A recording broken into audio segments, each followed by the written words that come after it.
2.5 বছর ধরে বাংলাদেশ নারী দলের প্রধান কোচ ছিলেন হাসান তিলেকারত্নে। তবে ওয়েস্ট ইন্ডিজ সফর শেষে তার চুক্তির মেয়াদ শেষ হয়। সে সফরে টাইগ্রেসরা 2027 বিশ্বকাপে সরাসরি খেলার সুযোগ হারায়, যার ফলে তাদের বাছাই পর্বে খেলতে হবে।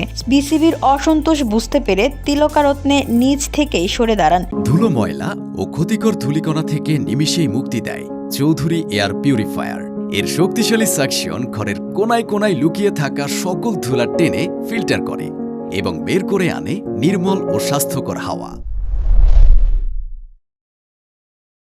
তিলেকারত্নের সরে দাঁড়ানোর পর নারী ক্রিকেট দলের প্রধান কোচের দায়িত্ব পেয়েছেন দেশীয় কোচ সারওয়ার ইমরান। দায়িত্ব পাওয়ার পর কাজ শুরু করে দিয়েছেন বাংলাদেশি এই কোচ। দায়িত্ব পাওয়ার পর গণমাধ্যমকে সারওয়ার ইমরান বলেন, নতুন চ্যালেঞ্জ সামনে, বিশ্বকাপের কোয়ালিফাই ম্যাচ আছে, ব্যাটিংটা অবশ্যই চ্যালেঞ্জ, এটা আমাদের উন্নতি করতেই হবে। মালয়েশিয়ান প্রযুক্তিতে তৈরি অত্যাধুনিক cleaning machine modern vacuum cleaner যে কোনো ধরনের ধুলো ময়লাকে পরিষ্কার করে ঘরকে করে তুলুন চকচকে ও আকর্ষণীয়। Modem, brand of luxury. কারণ টপ লেভেলে যেতে হলে ব্যাটিংয়ের বিকল্প কিছু নেই। ওই চেষ্টাই করছি, এগিয়ে যাচ্ছি সেভাবেই। ব্যাটিং নিয়ে আলাদা কাজ করছেন জানিয়ে তিনি আরও বলেন, ইতিমধ্যে যে 10 জন সেরা ব্যাটার আছে তাদের ডাকা হয়েছে ক্যাম্পে, তাদের সঙ্গে কাজ করছি।